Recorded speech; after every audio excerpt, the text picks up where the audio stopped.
Welcome to yet another exciting installment of Jacey's Commentaries. It was really hard to pick a series to do for the next commentary, as there are so many spin-offs, and now I'm watching pretty much all of them. There are a few I haven't gotten to yet. But, you know, keeping up with all the tournaments takes a lot of time. And so, it was difficult for me to decide. Ultimately, I picked the animated versus video game villains war because, well, partly at random because there are so many good choices, but partly because I kind of wanted to talk about this one just for how innovative it gets with some of its editing and with a lot of the ways that loopholes were found in order to make the battles work.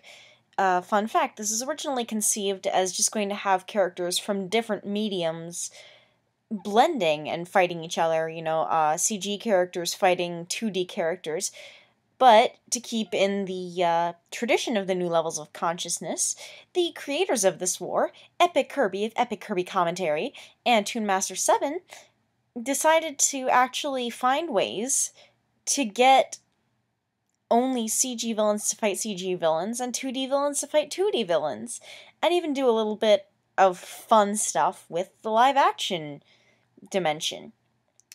And so it's that kind of creative editing that really made me impressed with this series, and that's why I moved it to the top of my priority list. So, you're going to get a commentary series on animated versus video game villains. A little disclaimer before we start. This is going to involve me discussing my opinion of several games that have broken bases, and also Doofenshmirtz, who's a walking broken base. My opinion may not match with yours. I am going to try to present opinions with as little rant as possible. Though if I like something, I may gush about it and how awesome it is. So, let us begin with round one. I have my headphones in. It's not going to be good. You need to hear the awesome music. There we go. So the premise of this war, which I love, starts when Doofenshmirtz builds another Innator. It's a dimension breaker, a dimension portal Innator of sorts, and he's presenting it to the big league A-list Disney villains. Basically, everyone who's ever associated with working with Maleficent. They think his idea is cute, but he's not really in their league to ally with. However, they are interested in his technology, and this is what's going to start them crossing dimensions. And let's just get it out of the way. New levels of consciousness. If we try to say that every time it's relevant, we're gonna get really sick of saying that. So, Maleficent's core group enters their CG forms from the Kingdom Hearts series and plans to begin conquering this new dimension.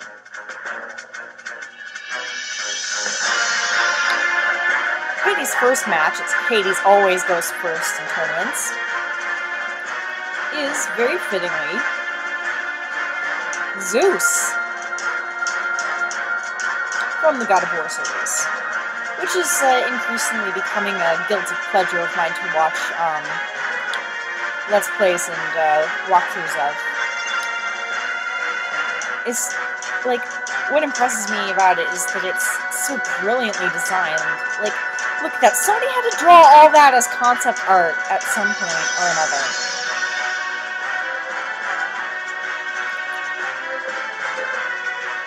Somebody had to draw all of that.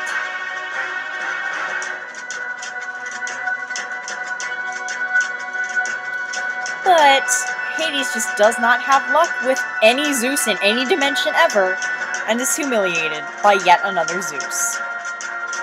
Here we have introduced Grinchilda from Banjo-Kazooie. And she's going to be taking on Jafar.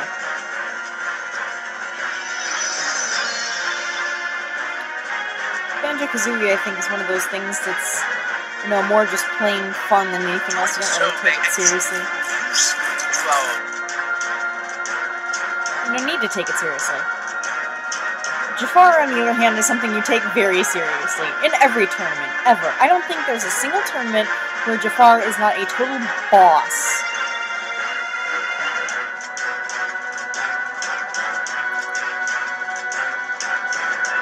And so we get to experience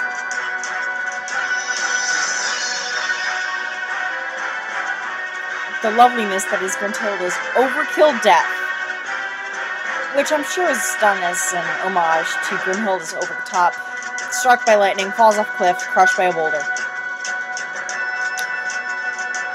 Which leads us to Maleficent versus Ms. Ruby, and I have no idea what Ms. Ruby is from, to be honest. Yes, I'm sure that Gruntilda's death is an intentional homage to Queen Grunhilda, because most of the plot of Banjo-Kazooie is actually a warped version of Snow White. She finds the fairest bear in the land and wants to steal her beauty so that she can become the fairest.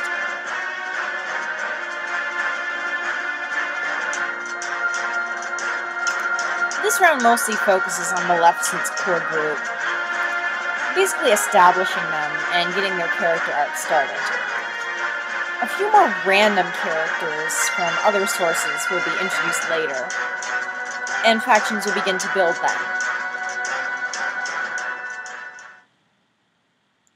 During the intermission, one of Kirby's favorite video game villains, Dr. Wily, finds the portal from his end and uses it to enter the 2D dimension.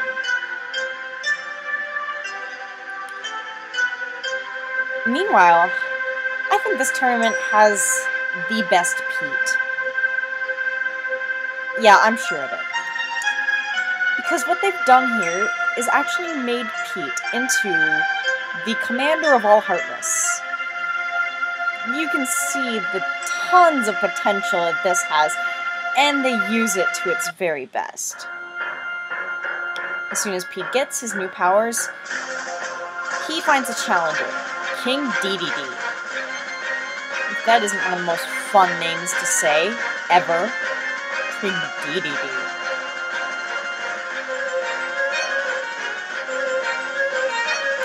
Yes, Wily's 2D appearance is one of those other clever editing loopholes.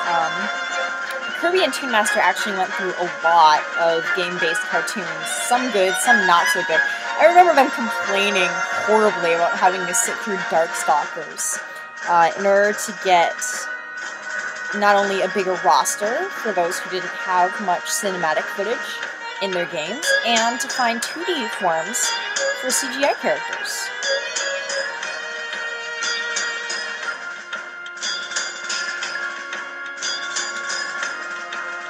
Now we have Vilgax building a robot. I honestly have no idea who Vilgax is or where he's from, but he's being used to set up Dr. Eggman here, or Dr. Robotnik.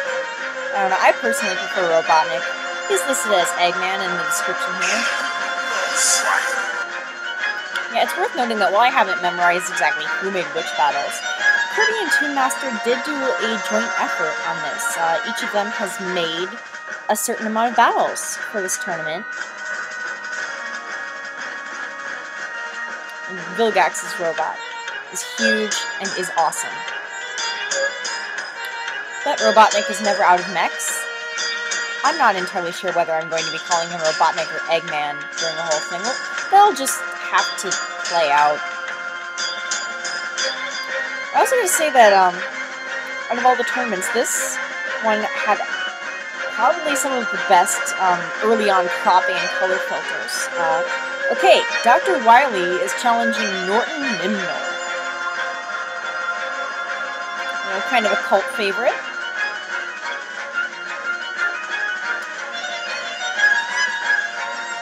Yeah, I was saying, a lot of the tournaments early on don't have the best cropping or color filter use, but still either started out as or evolved into really polished productions. And even when the editing wasn't as good, the storyline and the footage mashups were still absolutely brilliant. This one was kind of a quadruple threat, or triple, or however many factors, because it kind of got all those factors down at the same time. Which I don't mean to, call this superior to any other villain wars. I kind of like them all equally. Each of them brings something different to the table. I just think that's nice to note that this had good story and color filters and cropping right off the bat.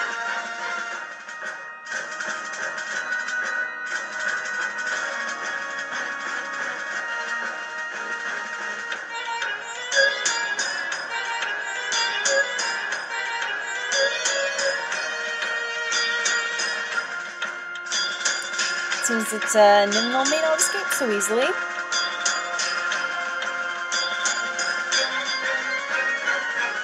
And Wily is victorious. The boss man said to wrangle every piece of this mess. When you consider what we're doing from a robot's point of view, it's actually very pretty. Don't think about it. Robotnik is having his robotic minions salvage what is left of Vilgax's robot. Whereas Maleficent is calling in some reinforcements. Oogie Boogie and Tai Lung! Weren't expecting that, were ya? This is also the tournament that makes some of the best use of CGI films, as they need a lot of those to face video game characters. I'll let you know when some of my favorites show up. Hint hint, Vector. Pete is impressing Rome with his heartless command.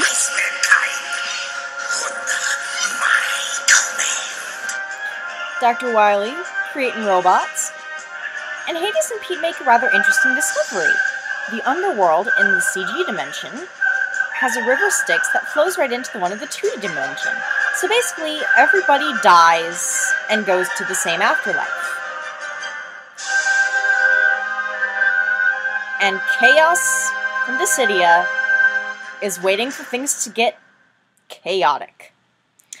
To tell you the truth, I don't think, looking back over it, I don't think the underworld thing has actually been explained how that's going to be used as a plot point yet. I think that is still Chekhov's gun sitting on the mantle in the first act, and we're waiting for it to go off in the third. So that was the first round. Let's move on to the next.